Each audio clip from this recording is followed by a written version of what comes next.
Canada से काफ़ी बड़ी गिनती में पीजीडब्ल्यूपी, जी हाँ, पोस्ट स्टडी वर्क के रिफ्यूज़ल्स आ रहे हैं। रीज़न सिंपल कॉमन मिस्टेक्स हैं जो स्टूडेंट्स कर लेते हैं। उसके बाद उनको खमियाजा जो है वो पीजीडब्ल्यूपी की रिजेक्शन के रूप में भुगतना पड़ता है। तो इस वीडियो में यही डिस्कस करूंगा कौन सी वो कॉमन मिस्टेक्स हैं वो की जाती हैं जब आपका पीजीडब्ल्यूपी जो है वो रिजेक्ट हो जाता है। इसमें प्रॉपरली सारी डिस्कस भी करूंगा और डिटेल में उनका सोल्यूशन भी बताऊंगा, तो वीडियो को एंड तक देखिएगा।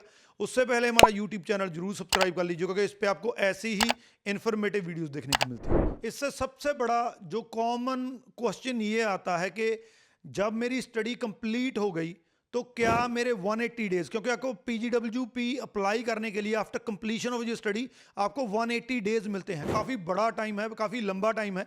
तो आपका कब शुरू होता है? देखिए, जब भी आपकी स्टडी कंप्लीट हो जाती है तो आपके 180 डेज जो हैं, जब कंफर्म हो जाता है कि आप ग्रेजुएट हो चुके हैं, वहीं से आपके स्टार्ट हो जाते हैं। बहुत से स्टूडेंट को ये लगता है कि शायद स्टडी परमिट जो है वो जब तक मेरा रहता है उसके बाद वो स्टार्ट होते हैं। आप गलती मत कीजिएगा। जब आपकी स्टडी कंप्लीट हो जाती है, कंप्लीशन आपका पूरा हो जाता है, उसी दिन से 180 डेज शुरू हो जाते हैं। उन 180 डेज के अंदर जो है आपने अप्लाई करना होता है। दूसरा बड़ा एक मिथ ये है कि लैंग्वेज टेस्ट जो है, क्योंकि इस टाइम पे पीजीडब्ल्यूपी के लिए आपका लैंग्वेज टेस्ट जो मैंडेटरी कर दिया गया है। अगर आप डिप्लोमा प्रोग्राम करते हैं तो आपको जो है CLB 5 चाहिए। अगर आप जो डिग्री प्रोग्राम या मास्टर करते हैं CLB आपको 7 चाहिए, 6 चाहिए। तो बहुत से स्टूडेंट्स के नहीं आ पाते हैं, तो वो ये कहते हैं कि क्या मैं अपनी जो फाइल है वो पहले डाल के उसके बाद अगर मेरे स्कोर नहीं आ रहे हैं पहले फाइल डाल दूं, उसके बाद उसको अपडेट कर दूं जो नया स्कोर कार्ड आएगा, तो क्या ये सही है? मैं इसके लिए बिल्कुल रिकमेंड नहीं करूंगा। इसका रीज़न क्या है कि पीजीडब्ल्यूपी की जब आप एप्लीकेशन डालते हैं तो आपको अपना जो प्रॉपर स्कोर कार्ड है जिसमें आपके रिक्वायर्ड बैंड स्कोर हैं वो पहले ही करना चाहिए। अगर आप उसको बाद में वेब फॉर्म के थ्रू जो है अपलोड करते हैं, हो सकता है वीज़ा ऑफिसर आपके वेब फॉर्म को ना देखे, तो वीज़ा ऑफिसर आपका रिजल्ट आपको पहले वाले स्कोर कार्ड के बेसिस पे दे सकता है, आपका रिफ्यूज़ल आ सकता है। इसीलिए मैं हाईली रिकमेंड करता हूं कि जब भी आपने पीजीडब्ल्यूपी अप्लाई करना है तो अपने प्रॉपर जो रिक्वायरमेंट आपकी जो स्कोर की है उसको पूरी करके ही अप्लाई कीजिए। अगर आईएलटीएस में स्कोर नहीं आ रहे हैं तो सेल्फ पिप कर सकते हैं, बहुत आसान टेस्ट है। हमारे साथ करना है तो आप कर सकते हैं। हम पूरे कनाडा में जो पीआर वाले स्टूडेंट हैं या पीजीडब्ल्यूपी वाले हैं उनको क्लासेस देते हैं, तो हमारे नंबर नीचे दिए गए उस पर कॉन्टैक्ट कर सकते हैं। इसके बाद जो आता है, इसके बाद वर्क को लेकर है कि कब मैं वर्क कर सकता हूं, कब मैं वर्क के लिए ऑथराइज नहीं हूं। देखिए, सिंपल फंडा है, जब भी आपकी स्टडी कंप्लीट हो जाए तो आपने वेट नहीं करना है।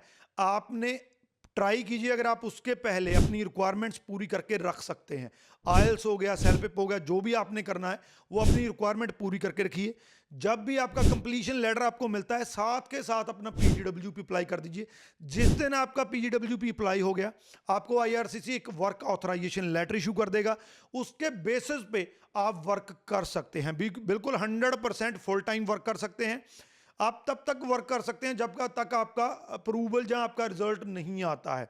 तो अगर आपने वर्क करते रहना है तो आपको अपना पीजीडब्ल्यूपी जल्दी से जल्दी अप्लाई करना होगा। इसमें एक चीज बता दूं कि जिस दिन आपकी कंप्लीशन हो गई उससे लेकर पीजीडब्ल्यूपी अप्लाई होने तक आप सिन पे काम मत कीजिए, अदरवाइज आपको दिक्कत आ सकती है। क्योंकि जब आपकी स्टडी कंप्लीट हो जाती है तो आप पार्ट टाइम जॉब नहीं कर सकते हैं। पीजीडब्ल्यूपी आपने अप्लाई नहीं किया है जिसकी वजह से आप ऑथोराइज नहीं है। इस चीज को ध्यान में रख लीजिए और दूसरों के साथ भी शेयर कर दीजिए, क्योंकि स्टूडेंट्स एक कॉमन मिस्टेक करते हैं जिसकी वजह से उनका पीजीडब्ल्यूपी जो है रिफ्यूज होता है। इसके बाद ट्रैवल को लेकर कईयों का बड़ा एक रहता है कि अगर मैं पीजीडब्ल्यूपी अप्लाई कर देता हूं तो क्या मैं ट्रैवल कर सकता हूं, अपने कंट्री में जा सकता हूं। देखिए, पीजीडब्ल्यूपी का कोई डाउट नहीं है कि उसका जो प्रोसेसिंग टाइम है वो 6 to 7 मंथ चल रहा है इस टाइम पे। तो आप जो है आपको लगता है कि मैं ट्रैवल कर लूं, लेकिन फिर भी ये रिकमेंडेड नहीं है। उसका रीज़न ये है कि आपका स्टडी परमिट जो है वो ख़त्म हो चुका है, पीजीडब्ल्यूपी आपने अप्लाई कर रखा है, तो आप ना तो आपके पास कोई भी परमिट नहीं है। जब आप अपने कंट्री में जाते हैं, वापस आते हैं, तो आप एक विजिटर के तौर पे जो है वो एंटर कर रहे हैं। तो कई बार सीबीएस से आपको आपकी एंट्री डिक्लाइन कर सकता है, वो आपको कह सकते हैं कि हम आपको एंटर नहीं करने देंगे।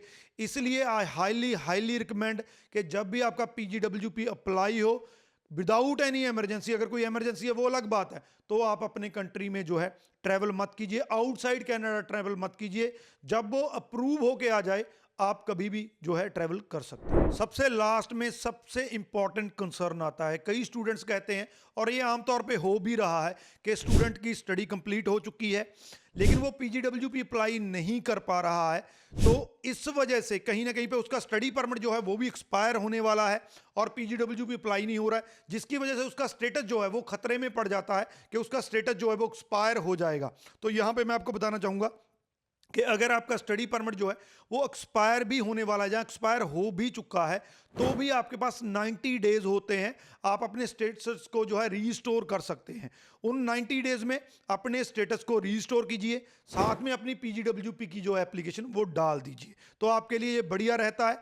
आपने किसी भी हालत में अपना जो है जो स्टेटस है उसको एक्सपायर नहीं होने देना है। विद इन 90 डेज आपकी रेस्टोरेशन की जो है एप्लीकेशन वो चली जानी चाहिए। तो ये कुछ ऐसी कॉमन मिस्टेक्स हैं जो स्टूडेंट्स आमतौर पे करते हैं, जिसकी वजह से उनका वर्क परमिट डिक्लाइन हो जाता है। कईयों को तो ये भी कह दिया गया कि आपको अब कनाडा छोड़ना पड़ेगा, तो इन मिस्टेक्स को नहीं करना है।